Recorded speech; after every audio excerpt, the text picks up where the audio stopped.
Then welcome to read us a story. What shall we read today? How about Paddington? Paddington and the Busy Day by Michael Bond. Illustrated by R.W. Alley. Paddington and the Busy Day.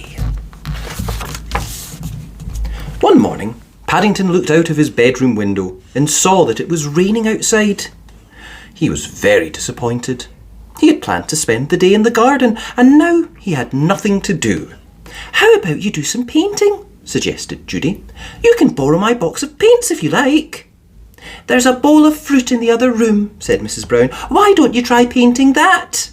"That should keep him quiet for a while," said Mr. Brown as Paddington left the room. But Paddington was back in no time at all. He held up the bowl of fruit for everyone to see. "I've painted it blue, so that it will match the wallpaper," he said. "I have a feeling it's going to be one of those days," groaned Mrs. Bird. "Has anyone else got any good ideas?"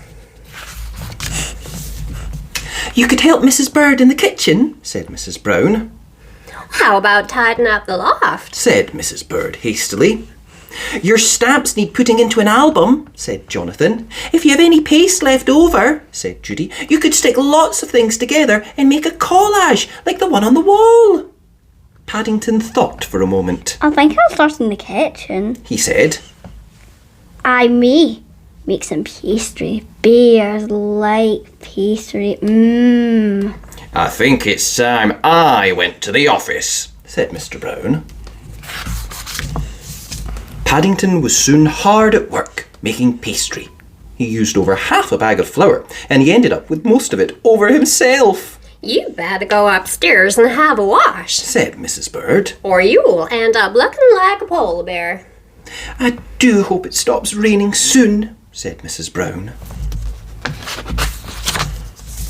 On his way upstairs, Paddington remembered his stamps. His Aunt Lucy, who lived in the home for retired bears in Lima, was always sending him postcards. He collected them all into a big pile and took them along to the bathroom so that he could take the stamps off with the water at the same time as he washed.